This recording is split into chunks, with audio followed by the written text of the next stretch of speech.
You're listening to On the Job with PORAC, hosted by PORAC President Brian Marvel and Vice President Ben Therriault. On the Job with PORAC is your go-to podcast for insights into the challenges and opportunities facing law enforcement professionals here in California and across the nation. Our goal is to provide an inside look at these issues from the perspective of officers who risk their lives to protect and serve their communities. Welcome to On the Job with PORAC, your inside track to the world of law enforcement. I'm Brian Marvel, President of PORAC, joined by my co-host Ben Therriault, Vice President of PORAC. On this episode, we're diving into the heart of Sacramento's legislative session to unpack PORAC's updated policy platform and its impact on our profession.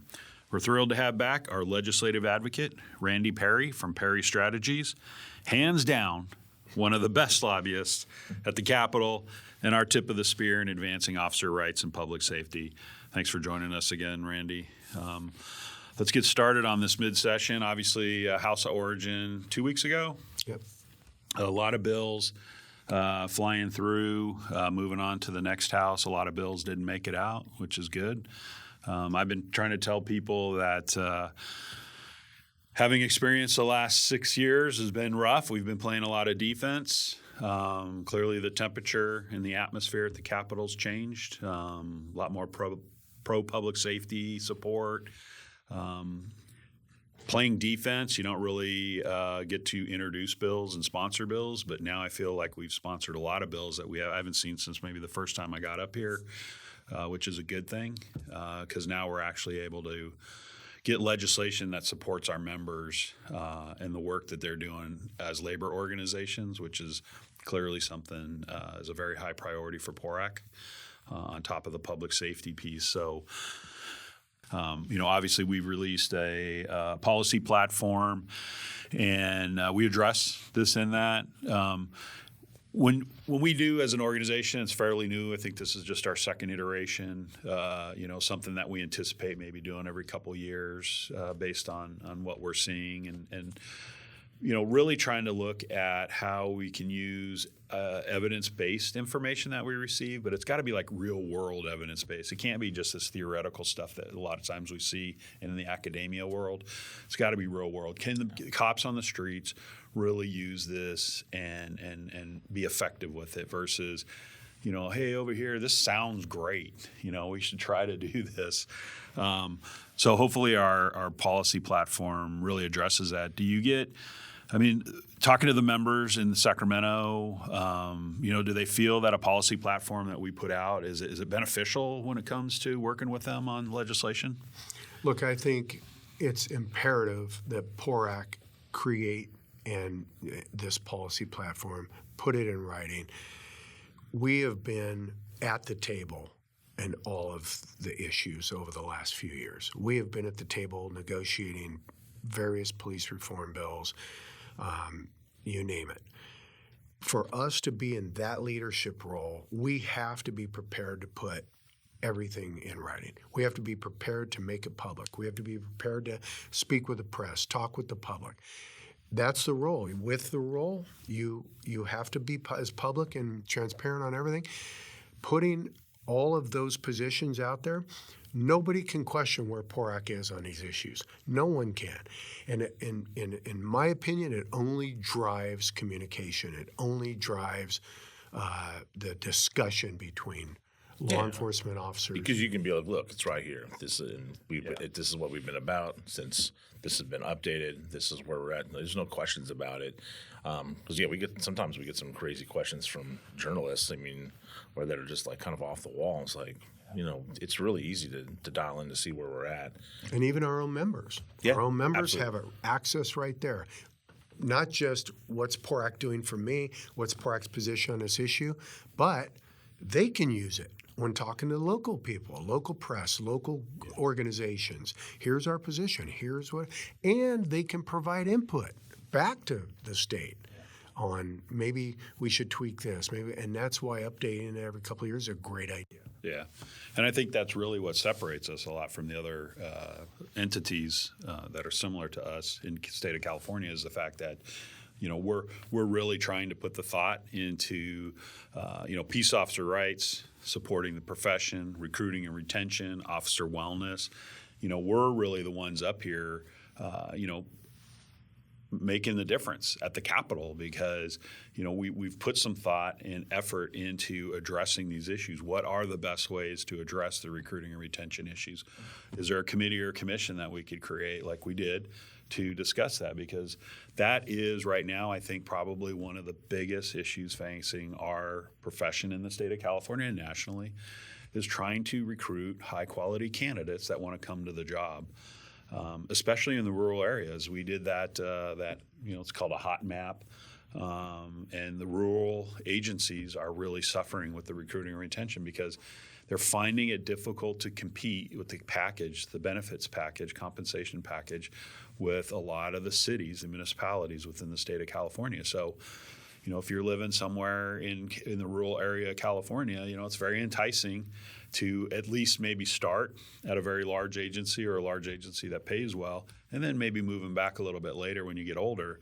But that doesn't help the agency that hired you, but it does help the rurals. But how do we get the local folks to want to join their local agencies to protect the communities that they're in? PORAC was involved in a thing we called Police Corps in the 80s, and that was where you would get fully funded to go through the academy and any other educational programs that you had to do. And maybe with this if this were successful on the increased educational standards, there's going to be a cost to that. And people were questioning, well, who's going to pay for these classes? But maybe we can I know the physicians have a program where they will pick up your college education, they will pick up your academy training and all that. You just have to commit to that agency for a number of years. Our original bill was 4 years.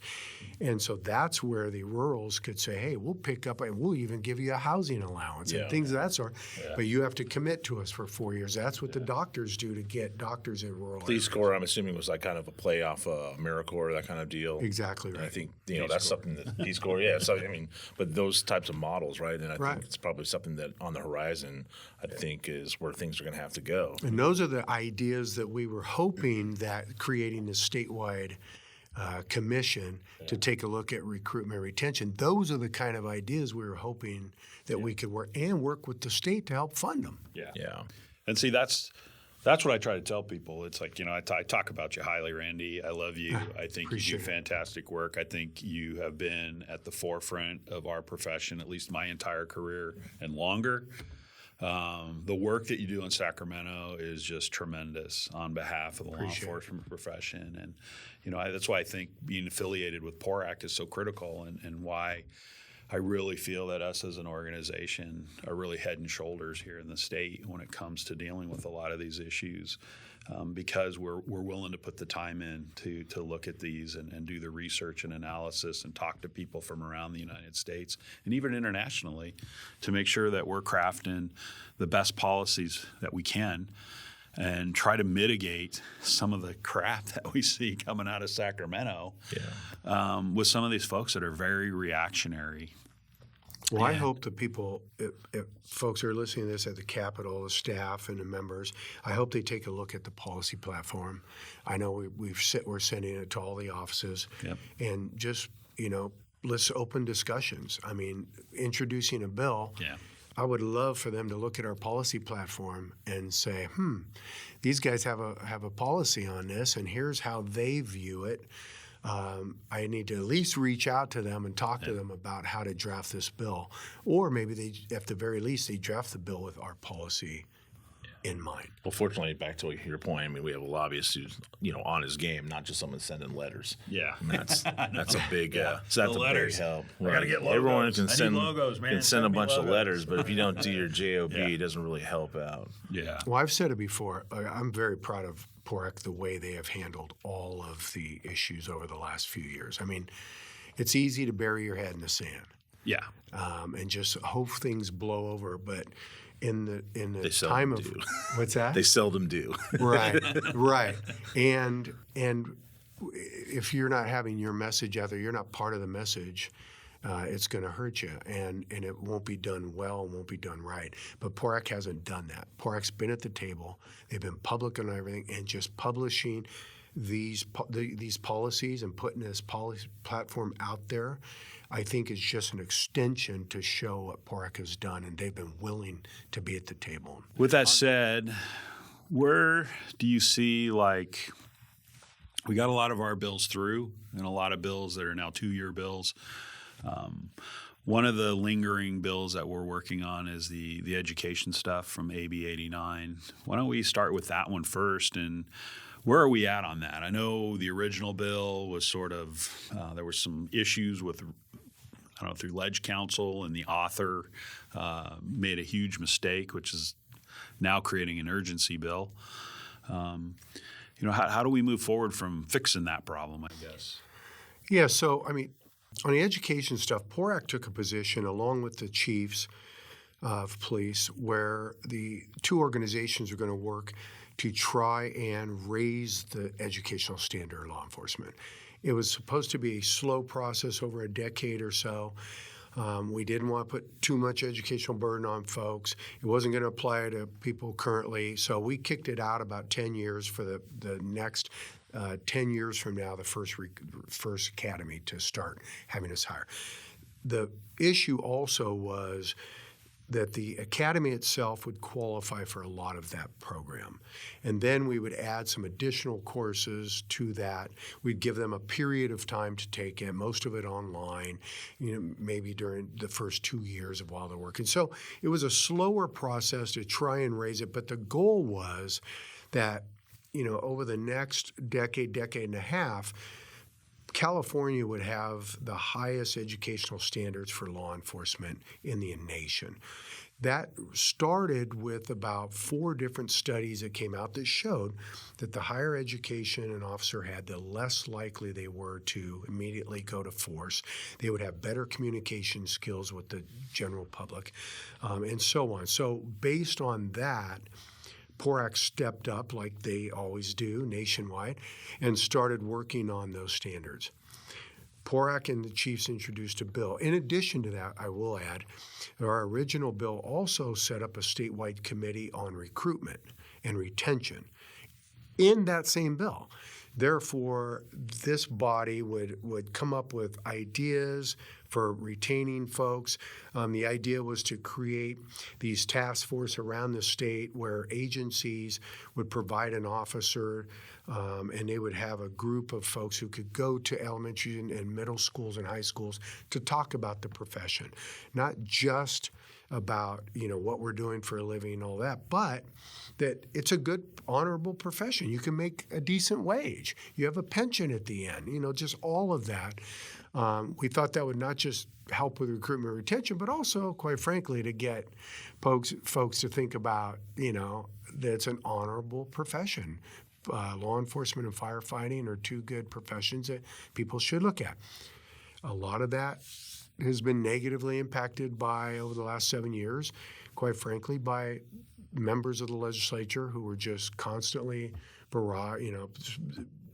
hammering the profession, but with a barrage of statements constantly every Tuesday. One of them was the chair of Public Safety Committee, Reggie Jones Sawyer, when he was the chair as assembly member. He's termed out, but he was one of those people. And we even communicated that to him when he talked, what can we do about recruitment and retention? Well, first of all, we can stop bashing the profession. It's an honorable and very good profession where you can make a good living. So that was the whole idea of it. Then he introduced a bill, AB 89, took a lot of what was from our bill, held our bill, and put a lot of it into his bill. His bill also set up a commission that included rank and file and management law enforcement, post, and the community colleges to create to look at and create what they thought would be a law enforcement police degree. Yeah. And that group came up with a bunch of standards. So those were 2 separate really issues this year of what we're dealing with. What came out of AB 89 had some good stuff in it, like setting up this commission to look at it.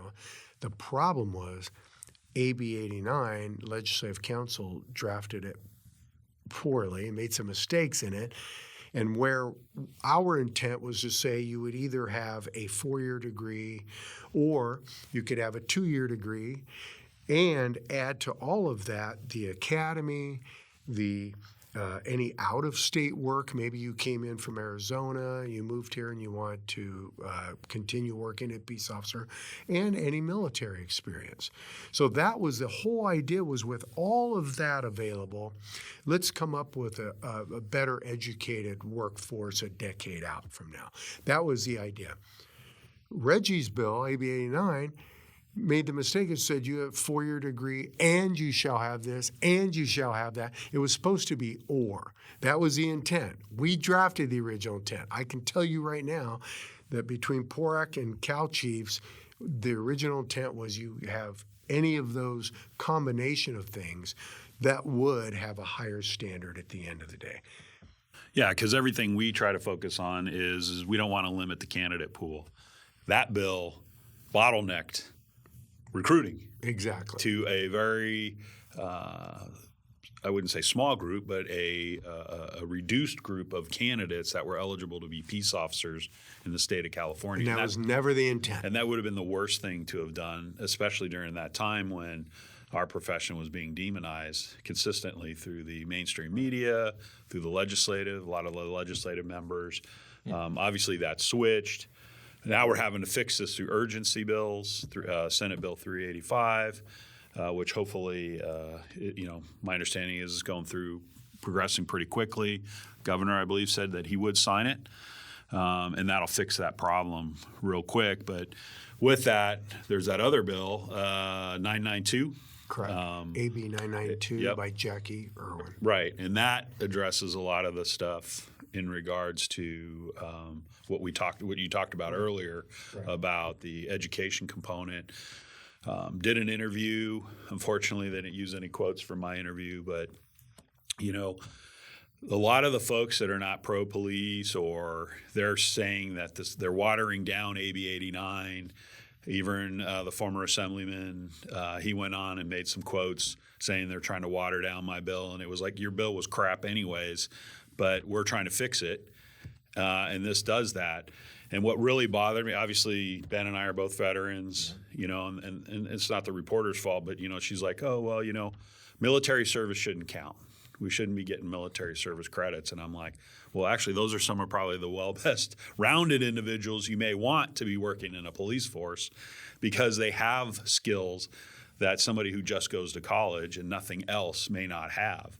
So I would much rather give credit to military folks where it's earned and deserved, versus just saying we're not going to do anything with the military, because there's so much that's done in the military. You have police in the military. Why shouldn't they get credit for doing that type of work?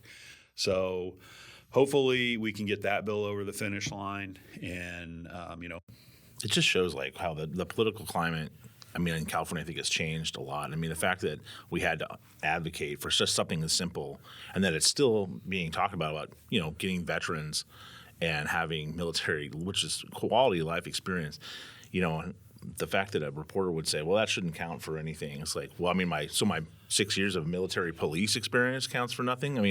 Again, there are many members of PORAC who are veterans, but they don't have military police experience. But all that should just be discounted. And then, for the author of the original bill, it's just, I think it shows the contrast and how far we've come in this political climate, and hopefully you're seeing a better collaboration and bipartisan basis. Definitely. On the newer folks that we have in there, and that we've kind of cleaned out some of these people who are, their mindset and the kind of like toxic mentality, and how damaging it was to this profession is kind of like moving away, and hopefully you're seeing that in our legislative package and how that's moving forward. You would think that nobody would oppose law enforcement having better educations or higher education standards, and a recruitment and retention program that we can put statewide to get more law enforcement involved and more minority officers. You would think that everybody would be involved in that. You mentioned bipartisan. I did want to mention that SB 385 is authored by Republican Senator Therriault and co-authored by Democrat Senator Wahab. Yeah. So that's great that it's bipartisan. No, absolutely, and it's good to see them working together on issues like this because obviously our organization is about improving the profession, but what we are making sure is that the candidate pool stays as big as possible because all these education requirements are after getting into the profession, 36 months to get what you need to get. To be able to stay in the profession. So, I mean, we could do a whole podcast just on this education bill, but on the legislative front, I mean, something that's changed a lot in the past, 10 years ago, maybe a little longer, like if I'm sure, Brian probably feels the same way. Like if you had talked about mental health and wellness, I've been like, move on. Like I don't have time for that, and there's fortunately like we've adapted and we've evolved and become a lot better at that. And, that's something that's also been, moved into the policy platform, and then I know we have good work on the legislative front. I believe with Senator Grayson's bill. You want to talk about that? Yeah, I think you raise a good point where we were and where we are now on mental health issues, and that just to me ties right into the educational strategy, right? I mean, look what has occurred because we ran a bill many years ago to allow officers to go through and seek out peer review, peer support. And that was, it was, our own officers saying, well, I'm not going to go tell anybody my problems, And the biggest concern is it could be used against me by the employer. Yeah. So we had to draft legislation that said you can't openly talk about how you're feeling about things. You're involved in the shooting. You rolled up on a 5-car pileup in their bodies. I mean, that stuff, for us to never admit that truly impacts law enforcement, in my opinion, was a big mistake. And where we've come now has been very helpful. And so this year, we passed that bill allowing for peer support and the confidentiality of it. Then we found out that in some groups, peer support, so there are 5 officers involved in the shooting, and maybe somebody died, either an officer or a potential citizen, maybe a defendant or an innocent bystander in a cross shooting. However that occurred, that is impacting officers, and to have those officers to be able to go into a peer support program and talk among themselves about how they feel about that shooting. This isn't about officers getting in a room and talking about the shooting and, you make sure we got our story straight. No, this is about officers who are going in and they're talking about that shooting, how it impacted them and how, it's impacting another officer. And to hear another officer talk about them having nightmares about it or whatever, that's what this is about. We're now running the Grayson bill that will allow that group peer support setting to be confidential. And I think it's going to truly continue to positively impact officers on the street. I think for the old salty folks, so to speak, there's been an evolve and a move to that, and then the younger generation definitely is, that's a thing that's very important to people. There's a lot of things in the mental health and wellness space, but I think it's important to folks, and it's good that we're pushing that along. Yeah, definitely. Over 25 years, I've seen it's changed dramatically, and it's good for us now to be talking about it more publicly and openly. I know I personally was a dinosaur about it for a long time.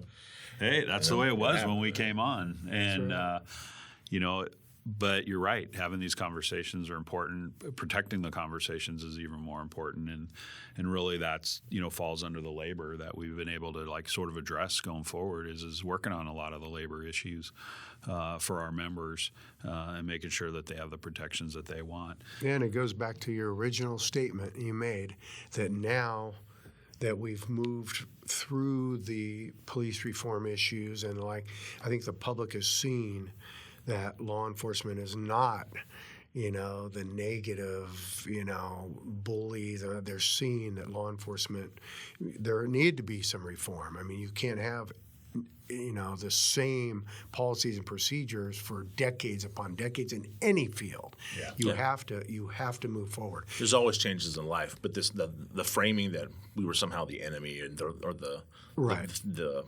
the evil thing in the way of society moving forward was just, quite frankly, what really put us in the situation of recruiting and retention where it's at and where the legislative area has been for the past few years. Yeah, and so now it's allowed us to move forward on labor issues and go back to the basics of what PORAC was founded on.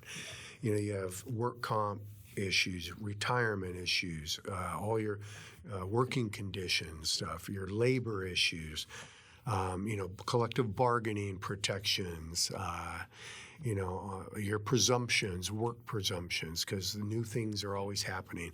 So to allow PORAC to go back to doing that, protecting an officer's job, but protecting the officer themselves on the street is what we can get back to now. And then obviously, the public safety piece is a huge piece too. And, the defund, the depolice mantra that we saw has just been detrimental to the communities. So, like you said, being able to work on that is critical. And, obviously we could probably go on for hours on all of this subject, but we try to keep these podcasts within a certain time frame, so we're going to have to wrap it up there. But I do want to close it out with one. What in this for the rest of the year, what are you seeing in the environment in Sacramento? Just improved success for us? Do we have some battles that we may be headed into? Yeah, I would say the battles are on two fronts. One is the state budget. I mean, the state budget, the deficit is impacted. Any ideas of getting funding for example, our statewide recruiting or retention group. I mean, any funding we are scrambling to just hold on to funding we have now. The other issue, obviously, it's always the elephant in the room here in California, and that's the new administration back in Washington, D.C., who is constantly battling the governor here. You and myself, Ben and Brian and myself, went in and met with the governor's top staff, the chief of staff, and all the cabinet people. And we met with a pro tem of the Senate, and we met with the Speaker of the Assembly the week before Trump was sworn in January. And our ask was simple. We get that there's politics. We get that, the state is in one situation in terms of how they run politics here, and the new administration is in another camp. Just don't put law enforcement in the middle of it. Don't put the officer on the street in the middle of that fight, because it's dangerous.